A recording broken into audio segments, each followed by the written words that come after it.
औषध यावं स्वयं लक्ष्मण उडवी. भगवान प्रभू रामचंद्रांचे चरणी नमस्कार. तुम्हा सर्व संत महात्मांचे चरणी नमस्कार. तिसऱ्या अध्यायाची सुरुवात आहे. सही सुरुवात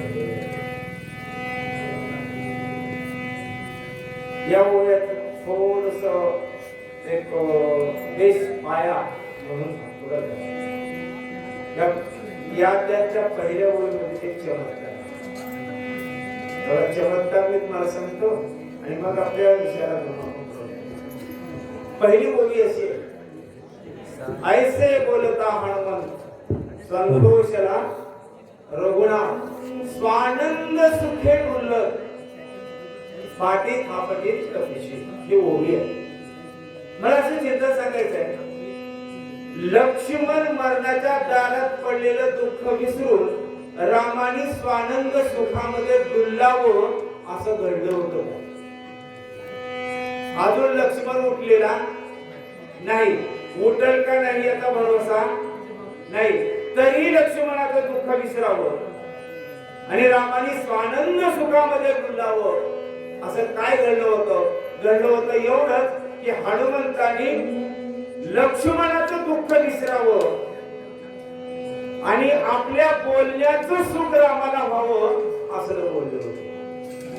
म्हणून ऐसे बोलता हनुमंत. एक वाक्य वापरून जातो आहे का, क्षमा वापरतो आहे का. तुम्ही रोज आंघोळ केल्यावर क्षणभर विचार करता कोणते कपडे घातले तर आपण जगाला सुंदर दिसू. विचार करायला हरकत नाही. माझे काही त्याच्याबद्दल विरोध नाही. तुम्ही कोणते कपडे घातल्यावर जगाला सुंदर दिसू याचा विचार जरूर करा. पण माझं एक म्हणणं आहे, जसं तुम्ही जगाला सुंदर दिसण्यासाठी कोणते कपडे घालावे याचा क्षणभर विचार दररोज आंघोळ केल्यावर करताना, तसंच असाही कधीतरी विचार करा की कोणतं कार्य केल्यावर मी देवाला सुंदर दिसेल. तयाचा हरिक वाटे देवा असले बोल बोलावं की ज्या बोलाने देवानं सुद्धा डुलावं. आणि ते बोल हनुमंतानं बोलले होते म्हणून रामाला आनंद झालेला होता. रामाची समजूत म्हणा, रामाला एक सहानुभूती किंवा काळजी करू नका म्हणून सांगून हनुमानजी निघाले होते. हनुमानजी गेले हो, पण इकडे रावणाला कळालं आणि रावण काळ नेहमीच्या दारामध्ये जाऊन आता काही काही बोलणार आहे. काय काय बोलणार आहे थोडक्यात औषधी समजती वाचवा वया निश्चिती प्रतिज्ञात मारुती करविला. दिवस निघण्याच्या अगोदर आणतो, लक्ष्मणाला उठवतो अशी प्रतिज्ञा हनुमंताने करून गेलेली आहे. रावण काळने तिला सांगाय सांग कसा. रावण काळने तिला म्हणालाय हनुमंताने प्रतिज्ञा करून गेले. का म्हणाले सांगू का. देवाची प्रतिज्ञा खोटी होऊ शकते पण संतांची प्रतिज्ञा खोटी होऊ शकत नाही. निस्मेळपण केला खरा आणि धनुर्धरा वाचविले.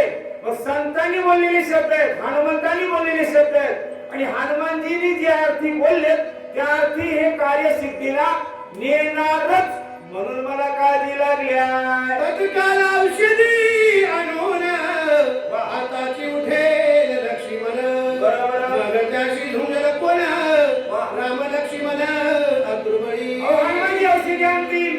औषधी आणल्यावर सुसेन लक्ष्मणाला उठवतील आणि लक्ष्मण जर उठला तरी एकापेक्षा एक बलवान आहेत. त्यांच्या सोबत युद्ध कोण करी. अति बळ्या हवायुनंदन काही बलिष्ठ सगळं बादरगण त्याशी कोण तुंगेल. मंडळी तुम्ही एक वाक्य वापरतो त्याच्यातून बरोबर जाणून घ्या बरं का. तुम्ही एवढं चांगलं वागा, एवढं चांगलं वागा की तुमच्या वैऱ्याला सुद्धा वाटलं पाहिजे की आपणही असलंच वागावं. तुम्ही एवढं चांगलं करा की विरोधाने सुद्धा त्याची स्तुती केली पाहिजे. मला कळण्यासाठी दृष्टांत सांगून जात आहे का. शाहिस्ते खानाचे बोटे शिवाजी महाराजांनी तोडले.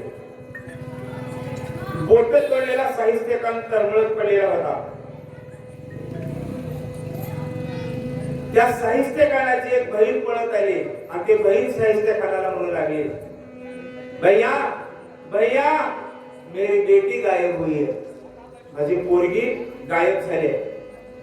साहित्य खान म्हणू लागला, बहिणा तू चिंता मत करना, तू काळजी करू नकोस. शिवाजी महाराज कुणाच्या मुलीला उचलून नक्कीच नेणार नाहीत आणि कोणी सैन्याने नेलंच असेल तर जसं नेलं तसं उद्या बहिणीचं नातं लावून तिला पैवण करून घरला आणून सोडल्याशिवाय राहणार नाही. कोण विश्वास द्याले? ज्याचे बोट तोडले वैरी, ते वैरी म्हणते की शिवाजी महाराज असं करणार नाही. वैर्याने मोठेपणा गाव असं वागायला शिका. रावण वैरी आहे आणि रावण म्हणाला हनुमानजी बोलून गेले तेव्हा औषधे आणणारच, लक्ष्मणाला उठवणारच, मग माझं काही चालणार नाही. कपटे करून ब्रह्मशक्ती हे विलापती तव कार्य साधावे हातोहाती उदया गबती न येता. कप्तानी कशी तरी मी लक्ष्मणाला शक्ती मारलेली आहे, काहीतरी राम पडला वगैरे वगैरे म्हणून. कप्तानी हे पाहिजे का? मूर्ख कपटी माणसापेक्षा मूर्ख माणसं परवडले. कपटी माणसापेक्षा मूर्ख माणसं परवडले. मूर्ख स्वतःचं नुकसान करून घेतात आणि कपटी दुसऱ्याचं नुकसान करतात. मी कपट केलं, लक्ष्मणाला कपटाने बाण मारला, शक्ती मारली, कसं तरी लक्ष्मणाला पाडलं आणि त्या लक्ष्मणाला वाचवण्यासाठी हनुमानजी औषधी आणायला गेले. चंद्रामृती सदा पूर्ण चंद्र जल मनाती मनोन येरवी तो गगनाद्री जाण वामा विधान विख्यात. चंद्राच्या अमृताने औषधीमध्ये अमृत संजीवनी तयार होते म्हणून त्याला चंद्रामृत चंद्रांचल असंही नाव आहे.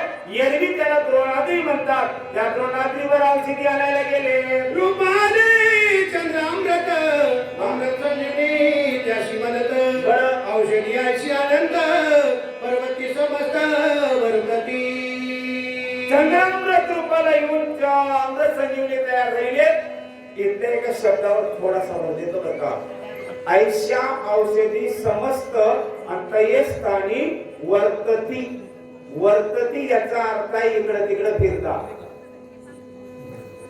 थोडं शब्दाचं चिंतन करा. वर्तती याचा अर्थ काय होतं? इकडे तिकडे फिरतात. मग औषधीने हनुमंताला काय केलं होतं? एकदा पूर्वेला एकदा पश्चिमेला. मग त्या औषधी आणण्यासाठी हनुमानजी गेले. येथे गेला कपिनंदन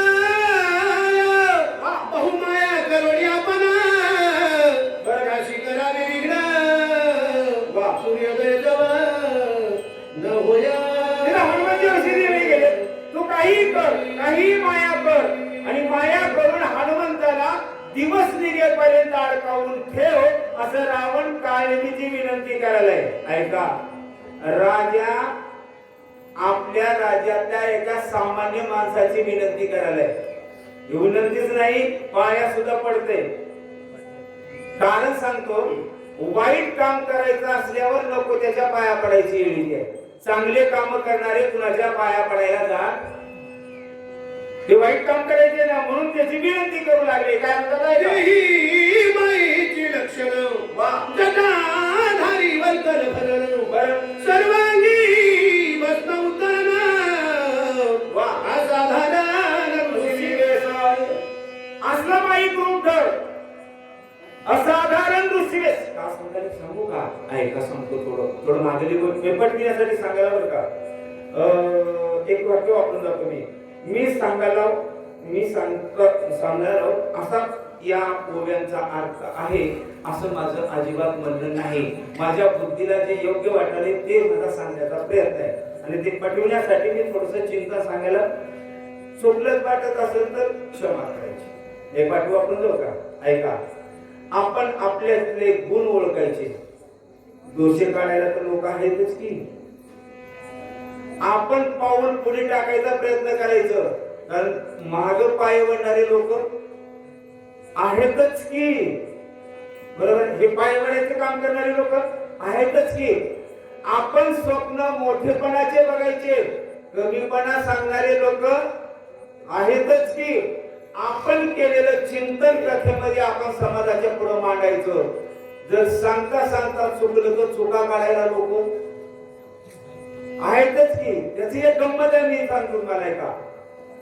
तुमच्या 1000 चांगल्या शब्दाचा अंत करण्यासाठी एका चुकीच्या शब्दाची वाट बघत हजारो लोक बसले.